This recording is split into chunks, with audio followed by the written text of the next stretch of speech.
नमस्कार। ये video supreme court के बाद के लिए है। देखिए, जैसे बहुत सारी चीज़ें, ये चीज़ हमने जब संगठन बनाया हमें तब से ही पता थी, पर अगर हम जब भी बता देते कि इतनी लंबी लड़ाई है तो लोग हमारे साथ जुड़ते ही नहीं, क्योंकि लोग तो अपने मनोबल से मतलब लड़ने से पहले ही हथियार डालने वाले हैं। तो हमने ये कि बहुत सारी समस्या थी, उसका एक एक एक एक एक एक करके, क्योंकि सारे राक्षसों को एक साथ नहीं मारा जा सकता था, तो हमने एक एक को स्टेप बाय स्टेप एजेंट को सुरक्षित करा, कोर्ट में केस लगा दिया। अब यह है कि किसी भी अधिकारी से अगर उलझना है तो हमारे पास में थाने से लेकर क्राइम ब्रांच से लेकर CID EOW आर्थिक अपराध अनुसंधान विभाग जो रहता है, जितने भी विभाग जहाँ पर भी जांच होती है उसका अनुभव है। कोर्ट, आपके session court, high court, NCLT से लेके सुप्रीम कोर्ट, जितने भी कोर्ट हैं उसका अनुभव है कि वहाँ पे क्या समस्या आती है और कैसे क्या चीज़ें होती हैं। अब इन सारी चीज़ों से असंतुष्ट होकर आंदोलन जो होता है कि जब हमारी कहीं पे सुनवाई नहीं हो रही है तब हम आंदोलन करने के लिए पूरी तरह से कह सकते हैं कि हमारा अधिकार है। फिर हम अपनी कमियां रख के अगर हम लोग आंदोलन करते हैं तो हमारी कमी रहेगी तो हमें दबाया जाएगा, इसलिए हम अपने अंदर कोई कमी नहीं रखना चाहते थे। स्टेप बाय स्टेप ये कि आज अगर मान लो कोई और संगठन आगे जाता है, उनका मुझे नहीं पता, पर मुझे अगर मुझे सिंगल भी, जैसे बोलते हैं ना, हमारा प्रतिनिधित्व मंडल को बिठाया जाता है, कई बार थाने में बिठा लिया जाता है, कई बार जांच बैठती है, बहुत सारी चीज़ें होती है, तो मुझे अगर सिंगल भी किसी भी अधिकारी के सामने बिठाया जाए, मैं चिल्ला नहीं सकती हूँ, बाकी सारी चीज़ें रख सकती हूँ। मुझे बोला जाएगा थाने जाना, यहाँ जाना था, वहाँ जाना था, ऐसा करना था, तो हर विषय पे मेरे पास में है, और वो वीडियो में नहीं बता सकती, नहीं तो बहुत सारे वीडियो बनाने पड़ेंगे। बाकी नीचे थाने से लेकर तो सुप्रीम कोर्ट तक का मेरे पास अनुभव है। जो हमें सरकार से चाहिए उस चीज़ के भी मुझे पता है कि क्या मांग कर सकते हैं और क्या नहीं कर सकते। जैसे मान लो अभी दूसरे जो लोग हैं जो करते हैं, वो मुझे नहीं पता कहाँ पे क्या मांग लेते हैं। वो मान लो कलेक्टर की जो जिम्मेदारी है वो कलेक्टर से ना होकर SP से मांगते हैं, जो SP को करना चाहिए वो कलेक्टर से मांगते हैं, तो वो मिलती ही नहीं है। तो हमें जिससे जो मांगना था हमने वहाँ पे गए, या हमें जो चाहिए था। अब आंदोलन जो होता है कि हमने आवेदन निवेदन सब चीज़ें कर ली, अब आक्रोशित, ठीक है ना, तो उसके लिए हम पूरी तरह तैयार हैं। रहा सवाल कि आक्रोशित होने के लिए हमारे पास में पूरी तरह से अगर किसी से लड़ना है, बेवकूफ़ इंसान तो क्या करता है कि किसी भी बड़े से भी उलझ लेता है। समझदार इंसान ये है कि अपनी शक्तियाँ बढ़ाता है, शक्ति बढ़ाने के बाद अपने आप को इतना सक्षम करता है कि अगर किसी से लड़ता है तो वो जीतता है, पूरी प्लानिंग के साथ में होती है। तो अगली जो प्लानिंग है हमारी कि हम लोग फिर एक बार कोशिश करेंगे कि सारे संगठन हमारे साथ में आ जाएं, और संगठन साथ में आते हैं तो राष्ट्रीय लेवल पे इस समस्या का जड़ से समाधान हो जाए। ये आंदोलन की रूपरेखा हमारी उसी हिसाब से तैयार की गई है, और उसमें अब हम सरकार को ही जिम्मेदारी देंगे कि ये आपको ही पैसा देना है, क्योंकि ये सारी चीज़ें हमने कर दी। कंपनियों को लाइसेंस सरकार ने दिया, बंद सरकार ने करी, सरकार ही चाहेगी तो आदेश उतारेगी कि भाई इन कंपनियों को तुरंत जांच होना चाहिए, तुरंत रिकवरी होनी चाहिए, तुरंत इसकी प्रॉपर्टी बिकना चाहिए। सारी चीज़ें अब सरकार पर डिपेंड करती हैं। तो जो हमारा आंदोलन होगा उसके बाद में हम लोग तो सिंपल कि हम तो थाने को नहीं जानते, पुलिस वाले को नहीं जानते, हम क्राइम ब्रांच को नहीं जानते, हम कोर्ट को नहीं जानते। अब सरकार इसमें हस्तक्षेप करे और सरकार लिखित में दे कि हमें 6 महीने में कि साल भर में पैसा रिटर्न करेगी। हमारी पॉलिसी चाहे तो सारी ट्रांसफ़र कर ले और हमें एक समय सीमा दे दी जाए कि इस समय में हमको ये पैसा रिटर्न मिलेगा ब्याज सहित। जो आंदोलन हम लोग करने जा रहे हैं वो हम राष्ट्रीय लेवल का करने जाएंगे। उसके लिए जितना सपोर्ट अगर अन्य संगठनों का मिल जाता है तो बहुत अच्छी बात है, और अगर अन्य संगठन का सपोर्ट नहीं मिलता है तो राष्ट्रीय एकता फाउंडेशन 3 प्रदेश पे तो कम से कम करेगा ही करेगा, और उसकी पूरी तैयारी हम लोग कर रहे हैं। हमारा जो आंदोलन है उसमें हमारी मांग है सबसे पहले तो कि निवेशकों को पैसा ब्याज सहित मिलना चाहिए। वो सरकार ही दिलवाएगी, कैसे दिलवाएगी उसके भी हम, जैसे सिर्फ हम एक लाइन नहीं लिखेंगे। मेरा हमेशा लेटर में रहा है कि उस एक लाइन को लिखने के बाद में वो कैसे कर सकते हैं वो सुझाव भी दिए जाते हैं, इसलिए मेरी मांग मंजूर होती है। तो जिस कंपनी का पैसा नहीं है, कम है, उसको भी ब्याज सहित कैसे मिल सकता है वो पूरे सुझाव में खुद लिखित में दूंगे। तो पहला है कि सारे निवेशकों को ब्याज सहित पैसा मिलना चाहिए, रिटर्न मिलना चाहिए, उसके लिए वो कोर्ट कचहरी के चक्कर नहीं काटेगा। दूसरी चीज़ है कि एजेंटों को सुरक्षा, कि जो अब इसके बाद तो एजेंट पे केस बनना नहीं चाहिए, और जिन एजेंटों पे बन चुके हैं, देखिए अब जैसे मान लो कई लोगों को मैं बार बार बोलती हूँ कि आपके FIR की कॉपी हमें दे दीजिए, किसी एक एजेंट की अगर एफआईआर की कॉपी लेके मैं एसपी या डीएसपी या मतलब उच्च लेवल पे मुझे पता है कि इस एफआईआर को कहाँ से कटवाया जा सकता है, वहाँ जाती हूँ। तो जिस तरह से आपके संगठन के और जो संगठन है उन्होंने ठगोरी या कई सारे, तो पुलिस वाले भी ये सोचते हैं कि एजेंट को बचा लें, मतलब उसके पास बहुत पैसा है। बाकी ठीक है, इंसान का मतलब है ना, आर्थिक रूप से सक्षम नहीं होना चाहिए, मानसिक रूप से सक्षम होना चाहिए। और मुझे बेहद खुशी है कि मैं मानसिक रूप से बेहद सक्षम हूँ। आर्थिक रूप से शायद मेरा बैंक बैलेंस 0 हो, बाकी मानसिक रूप से बहुत ज़्यादा सक्षम हूँ कि मैं अभी हाथ बढ़ा रही हूँ मित्रता का कि और संगठन मेरे साथ में आ जाए। और अगर किसी दिन मान लो मुझे एहसास हो गया कि अभी संगठन मेरे साथ नहीं आएंगे तो मैं सिंगल ही लीड रोल करूँगी। और इतनी मानसिक रूप से सक्षम हूँ कि ये जो मुझे जीत कर ही वापस आऊँगी, बस मुझे जनता का सपोर्ट चाहिएगा कि जिनके लिए लड़ रही हूँ वो लोग मेरे साथ में खड़े होना चाहिए। तो पहला उद्देश्य है निवेशकों को पूरा पैसा ब्याज सहित मिलना चाहिए। उसके लिए समय सीमा फिक्स, जब तक आंदोलन समाप्त नहीं होगा, जब तक सरकार लिखित में नहीं दे देती कि इतने टाइम में हम लोग ये पैसा देंगे। और हमारी जो पॉलिसी या रसीद है उसको ट्रांसफ़र किया जाएगा सरकारी जो भी मतलब वो मैं सारी चीज़ें फिर लेटर में लिखूँगी। दूसरा है एजेंटों पे जो केस बन चुके हैं, अभी कई सारे लोग जमानत लेके बाहर घूम रहे हैं तो वो केस से फ्री नहीं हुए हैं। हो सकता है उसमें आदेश आ जाए कि आपके ऊपर कोई फाइन लग जाए 5 लाख 10 लाख का, या फिर जेल हो जाए बाद में। अभी जो आप बाहर हो उसमें हम लोग जो मांग करेंगे उसमें ये कि इस मतलब जो केस एफआईआर हो चुकी हैं उन एफआईआरों में से अगर किसी एजेंट के नाम पे प्रॉपर्टी है तो उस एजेंट को भले जो भी आपको करना है करें, बाकी एजेंटों को उस केस से बिल्कुल फ्री कर दिया जाए। जो करना है वो कंपनी मालिक और डायरेक्टर के ऊपर करें।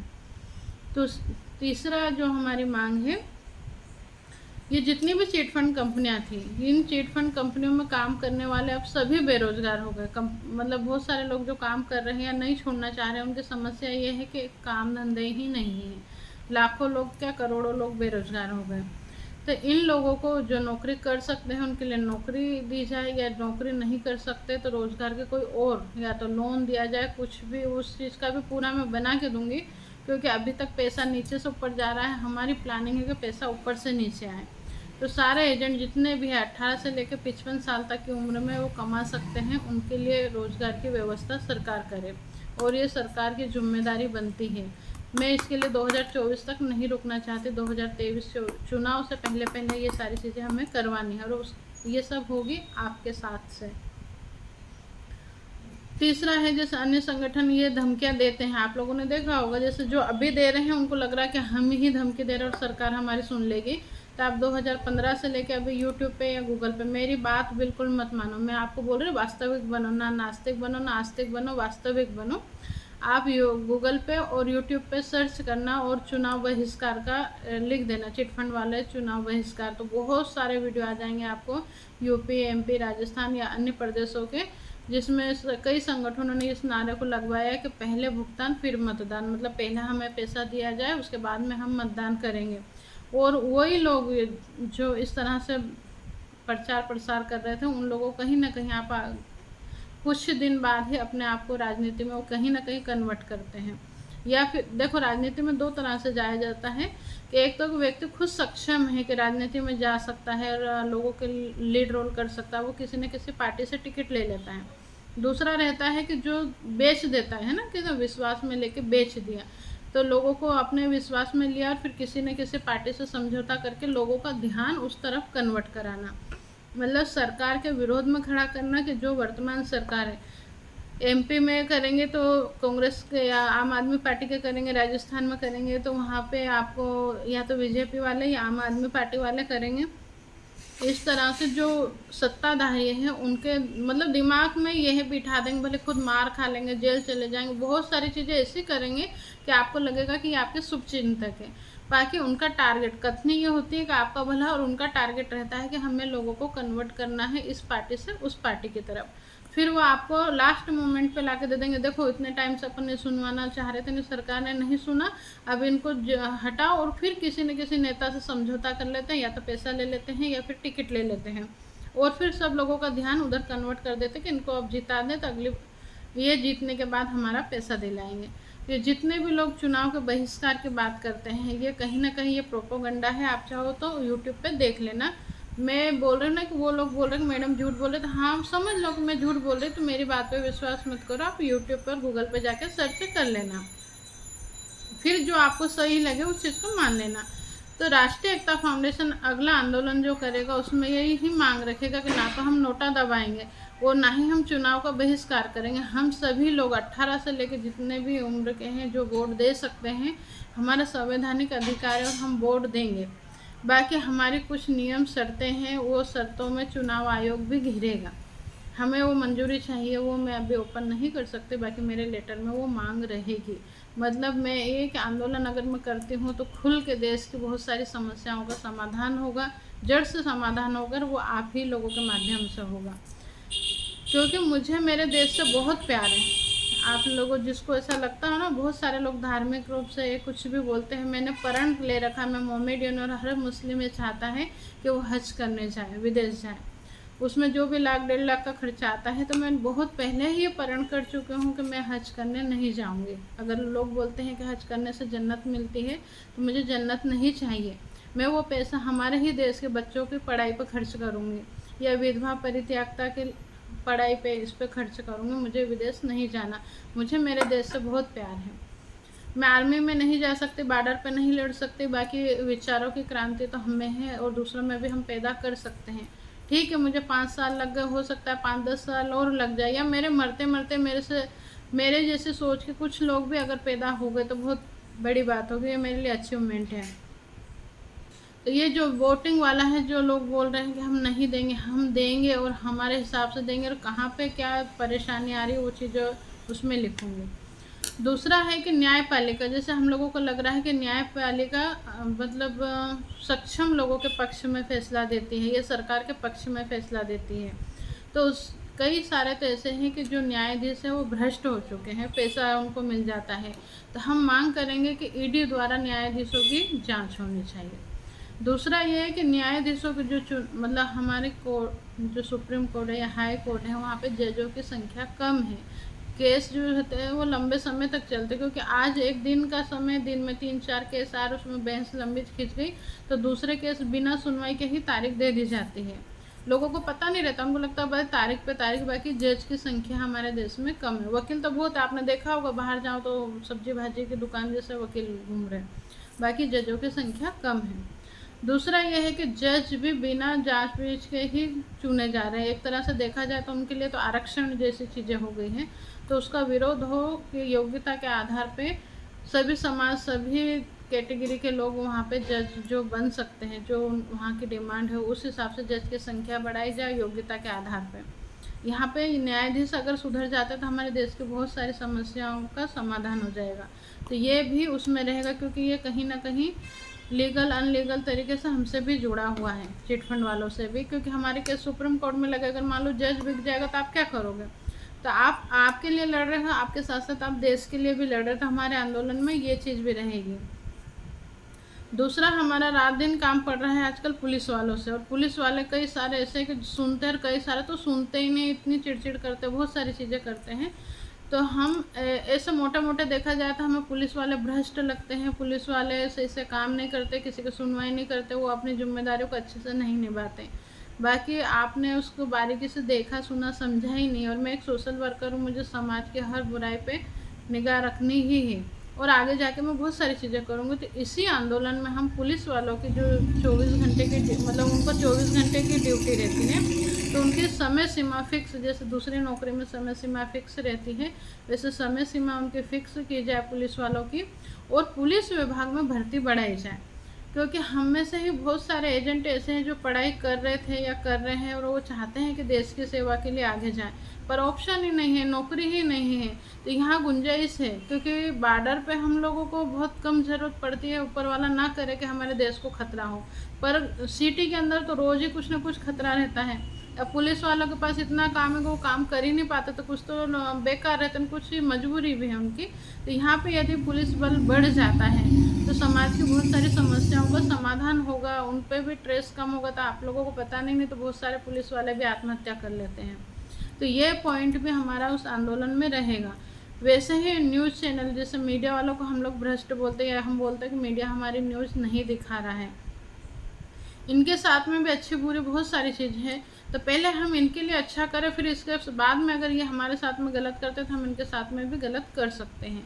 तो मीडिया जो पेड न्यूज़ दिखाता है, पेड न्यूज़ में हमको लगता है कि साला बिका हुआ है। अब अगर वो सामने से मांगता है तो वो तो अच्छा है, लेकिन अगर मैं इससे बोला कि मैडम मैं आपकी न्यूज़ दिखा रहा हूँ, मेरे को कुछ इतना 200 500 1000 रुपये चाहिए या 2000 रुपये चाहिए, जो भी छोटा मोटा खर्च मांग लेता है, तो उसकी व्यवस्था मैं कर दूंगी। और वो जब चीज़ें सामने शासन प्रशासन के सामने निष्पक्ष तरीके से जाएगी तो उसका समाधान होगा। उसके बजाय हम लोग उनको कुछ नहीं देते, उनकी भी मजबूरी रहती है, फिर उनके पास में वो क्या करते हैं, ब्लैकमेलिंग वाला काम। कि हमने कंपनी के खिलाफ अगर कुछ दिया तो कंपनी के ऑफिस में वो वीडियो भेज देते हैं या न्यूज़ भेज देते हैं, फिर वहाँ से कंपनी की तरफ से या सरकार की तरफ से उनके पास पैसा आता है। अब उनके भी तो बीवी बच्चे हैं, उनको पालने के लिए फिर उसको जहाँ से पैसा मिलेगा वो उसके पक्ष में लिख देंगे। तो हम यहाँ पे मांग कर रहे हैं कि जो न्यूज़ चैनल है या पेपर वाले हैं, जो भी मीडिया के संसाधन हैं, वो पेड न्यूज़ चलाएं, उनको स्वतंत्रता रहे। मिनिमम जो भी रेट सरकारी रेट फिक्स होते हैं उस रेट के हिसाब से वो पेड न्यूज़ चलाएं। किसी को भी ज़रूरत लगेगी अगर पर्सनली तो वो उस पर पेड न्यूज़ देके ना चीज़ें करवा सकता है। दूसरा, मीडिया की ही तरफ से अगर कोई चीज़ें ऐसी है कि जो पूरे देश को लेकर, समाज को लेकर या बड़े समूह जनता के लिए है, तो उसको वो निस्वार्थ भाव से फ्री में दिखाएं। जैसे मान लो कोरोना में मजदूर इधर उधर पलायन कर रहे थे, ये बहुत सारी ऐसी समस्या हैं जो कि देश समाज से जुड़ी हुई होती है, उसको वो फ्री में दिखाएं। उसको निष्पक्ष तरीके से, ना तो ब्लैकमेलिंग ना करें, पर उनका घर चलाने के लिए अगर उनको 1 नंबर की कमाई मिल जाए तो उनको 2 नंबर का काम ना करना पड़े। तो यहाँ पे हम मीडिया के सपोर्ट में भी और मीडिया के विरोध में भी, दोनों चीज़ें। और ये क्योंकि ये चीज़ भी हमसे जुड़ी हुई है, हमारी चीज़ें जो लीगल तरीके से जानी चाहिए वो चीज़ मीडिया के माध्यम से नहीं जा रही है, ये है। उसके अलावा भी कुछ ऐसे मुद्दे हैं कि जिसमें सरकार घिर सकती है, और वो बड़े मुद्दे हैं जिसमें सरकार घिरेगी ही घिरेगी, बस ये कि पब्लिक का साथ होना चाहिए। तो जब सरकार को अपना नुकसान, आर्थिक किसी भी तरह से अपना जब नुकसान दिखेगा, तब जाके सरकार ये सारे मुद्दों पे इजीली हमारा सपोर्ट करेगी या हमारी मांग मंजूर करेगी। और ये जो आंदोलन होगा, आप लोगों के सामने आंदोलन का मतलब ये समझ में आता है कि आक्रोशित होना, गाली गलौज करना या नारेबाजी करना, किसी सरकार का गाली बकना, कंपनी मालिक को गाली बकना। एक चीज़ मैं आपको बताऊँ, अभी मैं इतनी देर से बात कर रही हूँ, शांति तरीके से कर रही हूँ, तो मेरा कोई ब्लड प्रेशर नहीं बढ़ रहा।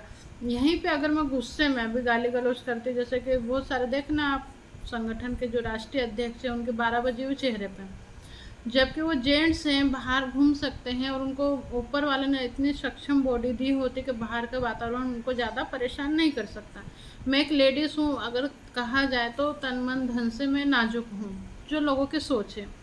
उसके बावजूद में मैं पूरे टाइम बाहर घूमती हूँ, फिर भी सबके से थोड़ा सा स्वस्थ दिखती हूँ, कारण मैं खुद संतुष्ट हूँ, मैं खुद खुश रहती हूँ, लोगों को भी खुश रहने की सलाह देती हूँ। जब हम गुस्सा करते हैं तो ये जो हमारा दिमाग है, ये कंप्यूटर से ज़्यादा तेज़ है हमारे दिमाग में। आप गूगल से सवाल करते हैं, उतने ही सवाल अगर अपने आप से करें तो आपको बहुत सारे सवालों के जवाब मिल जाएंगे, पर जवाब कब मिलेंगे, जब ये ठंडा होगा। तो जब हम गुस्से में सारी चीज़ें करते हैं तो हम ज़्यादा देर नहीं टेक पाते, हमारा सिर दर्द होगा या कुछ भी होगा, अटैक आ जाएगा, ये वो होगा वो होगा। तो हमें हमारे दिमाग को ठंडा रखना है। तो जो हमारा आंदोलन होगा वो एक वाकई में ऐतिहासिक होगा, कि जो अभी तक नहीं हुआ उस तरह का आंदोलन होगा, कि जिसमें शासन प्रशासन मीडिया, आपके जो लोकतंत्र के चारों स्तंभ है, चारों ही टेंशन में आएंगे। कंपनी वाले मालिक तो आना ही आना है, बाकी ये चारों स्तंभ इतनी टेंशन में आएंगे कि आपकी सुनवाई हो जाएगी। पर आप इतने ईजी रहोगे कि आपको पिकनिक का माहौल मिलेगा, आपको धार्मिक माहौल मिलेगा, कि आप पहले तो, क्योंकि जो कार्रवाइयाँ होती है वो ऑन पेपर पर ही होती है, आप कितना भी चिल्ला लो उस पर कुछ नहीं होता है। अगर होता तो आप लोग अपने पुराने नारे जितने भी हैं नारे आप देख लीजिए, पहले भुगतान फिर मतदान, ये झूठा हो गया, 2015 से अभी तक कितने सारे हो गए। दूसरा ये कि लाठी डंडे खाएंगे न पैसा लेके जाएंगे, कितने आंदोलनों में लाठी डंडे तो खा लिए, पैसा नहीं लेके आए। बहुत सारे ऐसे नारे हैं जो कि झूठे साबित हो गए, पर वो नारे का मतलब सिर्फ इतना रहता है कि आप में एनर्जी बरकरार रखना, आप में जोश बरकरार रखना। तो वहीं पे अगर मान लो एक व्यक्ति, हम लोग देखते हैं धार्मिक आयोजन होते हैं, उसमें कहीं भजन हो रहा है, कोई कथा हो रही है, कीर्तन हो रहा है या फिर कव्वालियाँ हो रही, तो उसमें लोग खो जाते हैं और बहुत शांति का अनुभव करते हैं। वहाँ भगवान अल्लाह आता है नहीं आता वो नहीं पता, पर खुद से ही उनको बहुत शांति महसूस होती है। तो हम लिखित कार्रवाई कर दें, कि जो भी कार्रवाई होगी वो राष्ट्रीय एकता फाउंडेशन, अगर लीड रोल हमारा ही रहा, कोई और संगठन साथ में नहीं आया, और मुझे लग रहा है कि हो सकता है यही हो कि हमारा ही लीड रोल रहे, क्योंकि सब लोग मेरी बातों से सहमत नहीं रहेंगे तो मुझे तो करना ही है। लीड रोल मेरा रहा तो हम लोग लिखित में कार्रवाई कर देंगे, उसके बाद में फिर आप लोगों को भी सुझाव दिए जाएंगे कि आप इस तरह से बैठे। निश्चित मानिए कि यदि आपको महीना भर भी बैठना पड़ा ना तो आप उठने के लिए जिद नहीं करेंगे। इतना आसान सिंपल तरीके से आप लोगों का आंदोलन होगा, आपकी बातों की मंजूरी होगी, उसके बाद ही आप उठेंगे। और जिस तरह से अगर हमारे पास में जनता सपोर्ट रहा तो 7 दिन में ये रिजल्ट हमारे पास में आएंगे, उसकी तैयारी मेरी चल रही है। तो ये हमारा फ्यूचर प्लान है जो कि अभी तुरंत में नहीं होगा, क्योंकि वो मेरा लास्ट है, इस मिशन को लेके लास्ट। और उसमें भारत की पूरी जितनी भी चिट फंड कंपनियां हैं, लोग हमारे सदस्य हों नहीं हों, भारत के किसी भी कोने में हो, उन सब की समस्याओं का समाधान इस आंदोलन से होगा।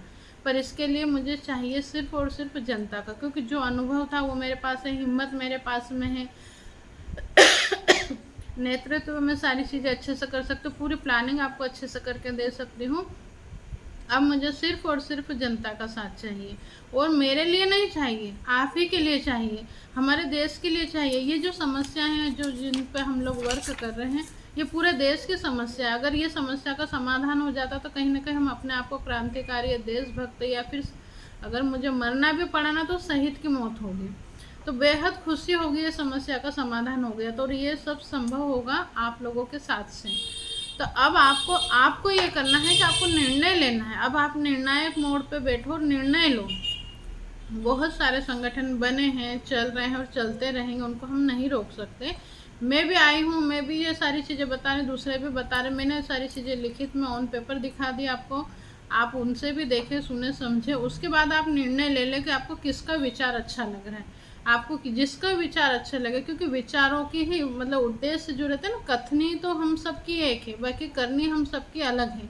तो जो करनी है उसको आप देखो कि करने में किस किस के क्या क्या फ़र्क है, और आप किसके करने से सहमत हैं।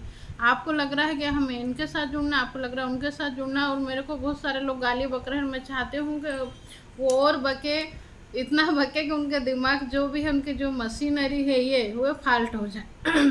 तो जिनको गुस्सा होना है वो हो, मैं तो नहीं होंगी। मुझे शांति रूप से ही आगे बढ़ना है, मैं आंदोलन भी करूँगी और शांति से ही करूँगी और रिजल्ट लेके आऊँगी। ये इतनी सारी कार्रवाइयाँ जो करी ना, ऐसे माहौल में करी थी, बहुत बहुत टफ स्थिति थी, फिर भी मैंने शांति रूप से करी, इसलिए 5 साल तो मैं यहाँ तक खींच लाई और आखिरी तक भी ले जाऊंगी, बस शांति रूप से। बस मुझे आपका सपोर्ट चाहिए। तो अब आप निर्णय लीजिए कि आपको कौन सा संगठन का विचार अच्छे लगते हैं, आप उनसे जुड़ जाइए और सारी जो भी कार्रवाइयाँ करनी उनके माध्यम से करें। आप यदि राष्ट्रीय एकता फाउंडेशन से संतुष्ट है तो हमारे संगठन में आ जाइए, हमारे संगठन के सदस्य बनिए, हमारे साथ में जुड़ के रहिए। हम इन सारी समस्याओं का जड़ से समाधान खोजेंगे। आप लोग जितने जल्दी साथ में आते हैं उतनी जल्दी हम समस्या का समाधान खोज लेंगे, और नहीं तो थोड़ा समय लगेगा, बाकी करूँगी तो मैं। फिर भी कोशिश ये है कि 2024 के चुनाव से पहले पहले ये सारे रिजल्ट आ जाएं। और अगर मान लो आप लोगों का साथ नहीं रहा तो मैं अब जो अगला स्टेप है आंदोलन, वो बिना जन सहयोग से नहीं हो पाएगा, इसलिए मैं रुक के लेट करूँगी, पर करूँगी ज़रूर। अब ये है कि आप लोग जल्दी डिसीजन लीजिए कि आपको हमारे साथ आना है या अन्य लोगों के साथ आना है। अब मैं 2 वीडियो और बनाऊँगी, जो लोग काम कर रहे हैं उनके लिए, जो काम कर रहे हैं उनके लिए, और जो नहीं कर रहे हैं उनके लिए, वो भी आप देखिएगा। धन्यवाद।